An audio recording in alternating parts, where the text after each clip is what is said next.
Finance bill میں شامل کر لیا گیا۔ اس کے ساتھ ساتھ میں میڈیا کے معزز دوستوں، معاشی تجزیہ کاروں، ماہرین اور چیمبرز آف کامرس کا بھی شکریہ ادا کرنا چاہوں گا۔ جناب اسپیکر، میں وزیر اعظم محمد شہباز شریف کی قیادت میں اتحادی حکومت میں شامل تمام سیاسی جماعتوں کے قائدین، خصوصاً جناب میاں محمد نواز شریف صاحب، جناب بلاول بھٹو زرداری صاحب، جناب خالد مقبول صدیقی صاحب، جناب چودھری شجاعت حسین صاحب، جناب عبد الحلیم خان صاحب اور جناب خالد حسین مقصی صاحب کا انتہائی شکر گزار ہوں۔ ان کی رہنمائی بجٹ 25-26 ترتیب دینے کے لیے انتہائی اہم تھی۔ جناب اسپیکر، حکومت نے مالی سال 25-26 کے لیے ایک متوازن بجٹ پیش کیا ہے۔ ایک جانب ہم نے حکومتی اخراجات کو قابو میں رکھا ہے تو دوسری جانب حکومتی وسائل میں اضافے کے لیے ٹیکس بیس کو وسیع کرنے اور ٹیکس کمپلائنس کو بہتر بنانے پر زیادہ انحصار کیا ہے۔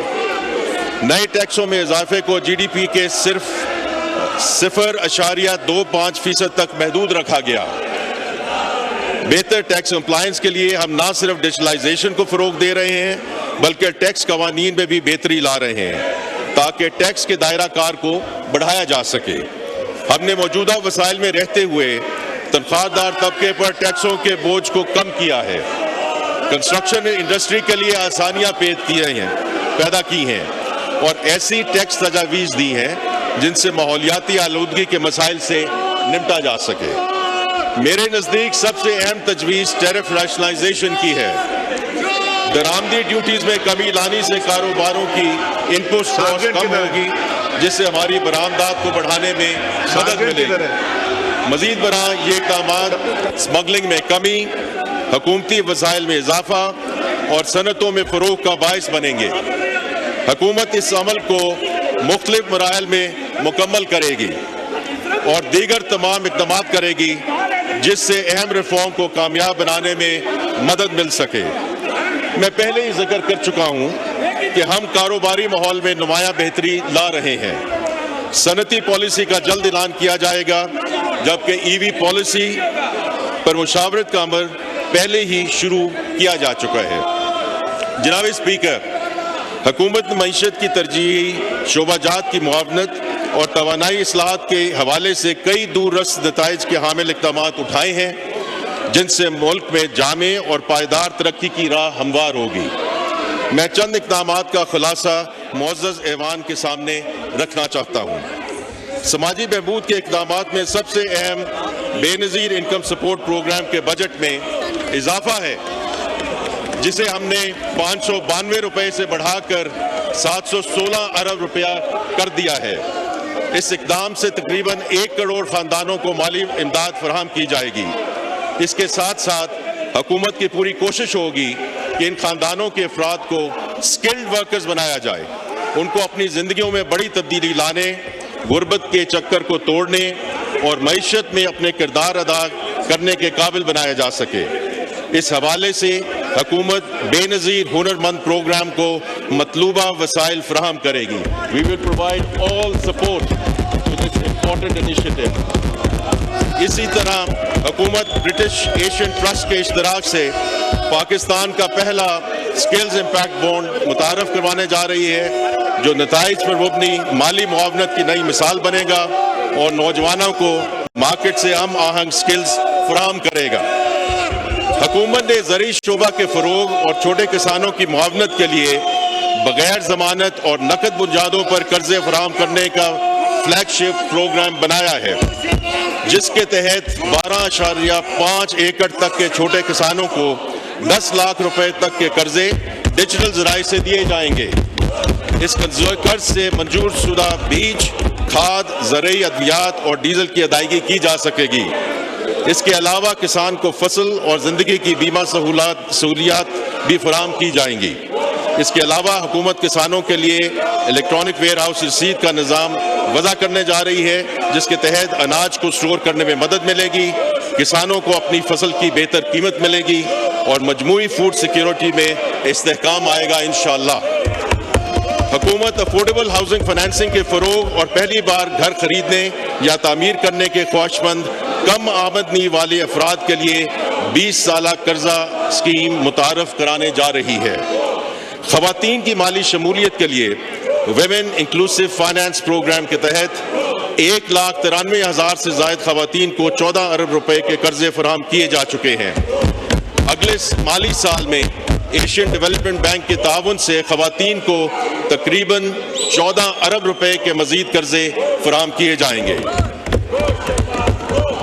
جیسے کہ ابھی چیئرمین بلاول بھٹو زرداری صاحب نے ذکر کیا، یہی ہماری وزیر اعظم پاکستان کی طرف سے بھی ہدایت ہے کہ from a water storage perspective صرف ان ڈیمز کو پرسو کیا جائے گا اور ہمیں اس کو ایکسلریٹ کرنا ہے جو آلریڈی منظور شدہ ہے۔ جناب اسپیکر، اب میں بجٹ تجاویز میں کی جانے والی ریویژنز کے حوالے سے چیدہ نکات پیش کروں گا۔ تنخواہ پر ٹیکس، جیسا کہ میں نے اپنی بجٹ تقریر میں واضح کیا، حکومت تنخواہ دار طبقے پر ٹیکس کے بوجھ سے بخوبی آگاہ ہے۔ دستیاب فسکل سپیس میں رہتے ہوئے ریلیف فراہم کرنے کے لیے حکومت نے ابتدائی طور پر 32 لاکھ روپے تک کی آمدن کی سلیب پر ٹیکس کی شرح کم کرنے کی تجویز دی۔ اسی طرح 6 لاکھ سے 12 لاکھ روپے سالانہ آمدنی پر ٹیکس کی شرح 5% سے کم کر کے 2.5% کرنے کی تجویز تھی۔ تاہم وزیر پاکستان کی ہدایت پر حکومت نے اس آمدن یعنی 6 لاکھ سے 12 لاکھ روپے پر ٹیکس کی شرح مزید کم کر کے صرف 1% کرنے کا فیصلہ کیا ہے۔ اس اقدام سے اس کیٹیگری میں شامل تنخواہ دار افراد کو اضافی ریلیف ملے گا اور ان کی مالی مشکلات میں کمی آئے گی۔ اس کے علاوہ میں یہ بھی واضح کرتا چلوں کہ بجٹ تقریر سے شاید یہ تاثر لیا گیا کہ پینشن پر ٹیکس عائد ہونے کی وجہ سے کمیوٹیشن اور گریجویٹی کی رقم پر بھی ٹیکس عائد ہوگا، لیکن ایسا نہیں ہے۔ جو لوگ سالانہ 1 کروڑ روپے سے زائد پینشن وصول کرتے ہیں ان پر ٹیکس عائد کیا گیا ہے، جبکہ وزیر اعظم پاکستان کے خصوصی ہدایت پر 75 سال سے زائد عمر والے پینشنر کسی بھی قسم کے ٹیکس سے مستثنیٰ ہیں۔ درآمد شدہ سولر پینلز پر ٹیکس، ابتدائی طور پر سولر آلات میں 18% سیلز ٹیکس عائد کیا گیا تھا، جس کو اب کم کر کے 10% کر دیا گیا ہے، اور اس ٹیکس کا اطلاق صرف 46% درآمدی پرزہ پر ہوگا۔ اس طرح امپورٹڈ سولر پینلز کی قیمت میں صرف 4.6% اضافہ ہوگا۔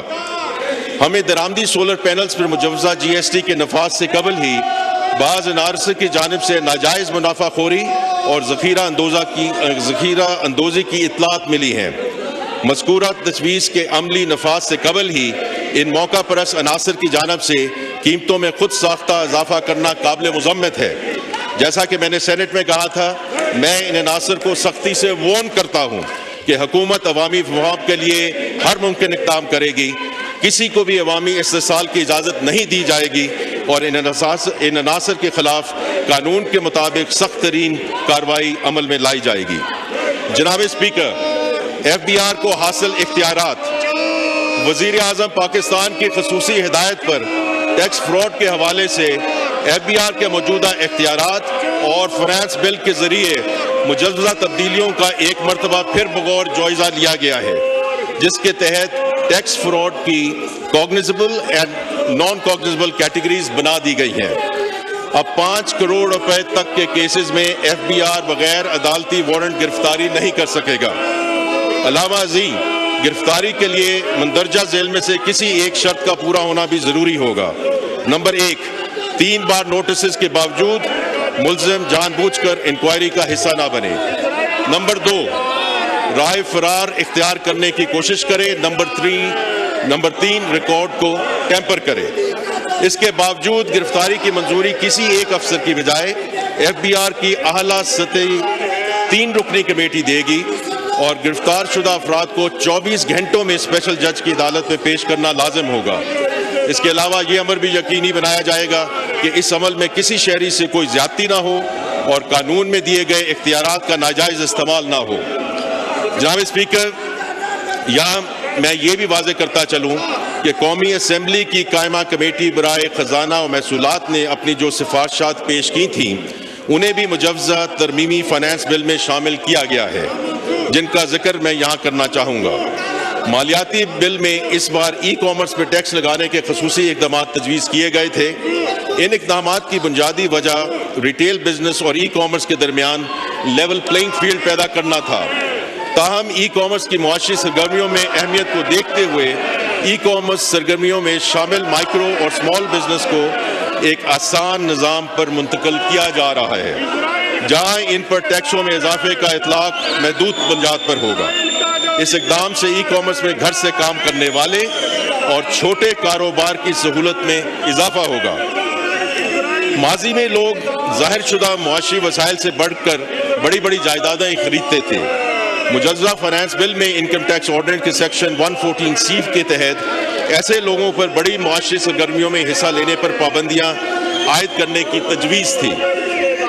وزیر اعظم پاکستان کی خصوصی ہدایت پر اس نئے قانون کا اطلاق فی الوقت 5 کروڑ روپے مالیت کے رہائشی پلاٹ یا مکان، 10 کروڑ روپے مالیت تک کے کمرشل پلاٹ یا جائیداد اور 70 لاکھ روپے تک کی گاڑی کی خریداری پر نہیں ہوگا۔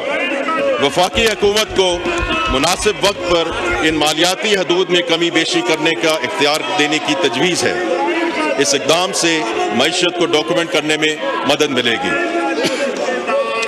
موجودہ قانون کے تحت 1 جولائی 2024 سے پہلے خریدی گئی جائیداد پر 6 سال کی مدت گزرنے کے بعد کیپٹل گین ٹیکس کا اطلاق نہیں ہوتا ہے۔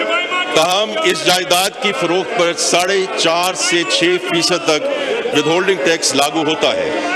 یہ ٹیکس عمومی طور پر ریٹرن فائل کرنے پر ریفنڈ کی شکل میں واپس کر دیا جاتا ہے، however جس میں ڈیلے کی وجہ سے لوگوں کو مشکلات کا سامنا کرنا پڑتا ہے۔ وزیر اعظم پاکستان کی ہدایت پر یہ فیصلہ کیا گیا ہے کہ 15 سال یا اس سے زائد مدت تک ذاتی استعمال میں رہنے والی رہائش گاہ پر اس ود ہولڈنگ ٹیکس کا اطلاق نہیں ہوگا۔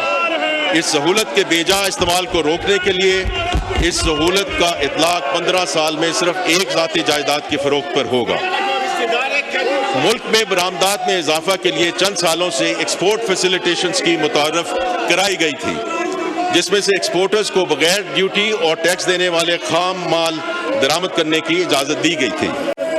پچھلے 3 سال کے اعداد و شمار سے ثابت ہوتا ہے کہ اسکیم کے تحت دی گئی رعایت کی وجہ سے پاکستان میں پیدا شدہ کپاس، روئی اور دھاگا کی قیمت اور درآمد شدہ اشیاء کی قیمتوں میں واضح فرق پیدا ہو گیا تھا، جس کی وجہ سے کپاس کی فصل اور اس کے کاشتکاروں پر برے اثرات مرتب ہو رہے ہیں۔ درآمدی اور ملکی پیداوار میں اس فرق کو ختم کرنے کے لیے یہ فیصلہ کیا گیا ہے کہ روئی اور دھاگے کی درآمد پر سیلز ٹیکس اور ڈیوٹی کی چھوٹ ختم کر دی جائے۔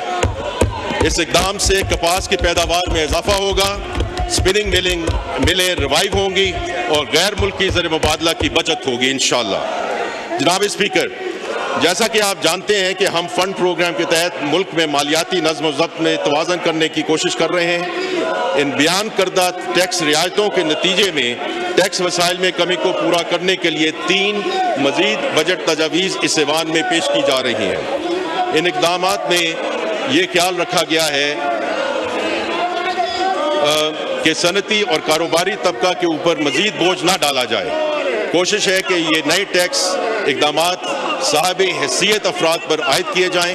میں یہ بھی واضح کرنا ضروری سمجھتا ہوں کہ وزیر اعظم پاکستان کی خصوصی ہدایت پر صنعتوں کو بھی نئے ٹیکس اقدامات سے محفوظ رکھنے کی کوشش کی گئی ہے تاکہ ہماری صنعتیں عالمی منڈیوں میں مسابقت کے قابل ہو سکیں۔ انکم ٹیکس، ان میں سے سب سے پہلی تجویز یہ ہے کہ میوچل فنڈز کی طرف سے کمپنیوں کو جاری کردے ڈیویڈنڈ میں سے ڈیٹ پورشن سے حاصل شدہ آمدن پر ٹیکس کی شرح 25% سے بڑھا کر 29% کی جانے کی تجویز ہے۔ واضح رہے کہ ان کمپنیوں کے دیگر ذرائع آمدن پر 29% کی شرح پہلے سے ہی لاگو ہے۔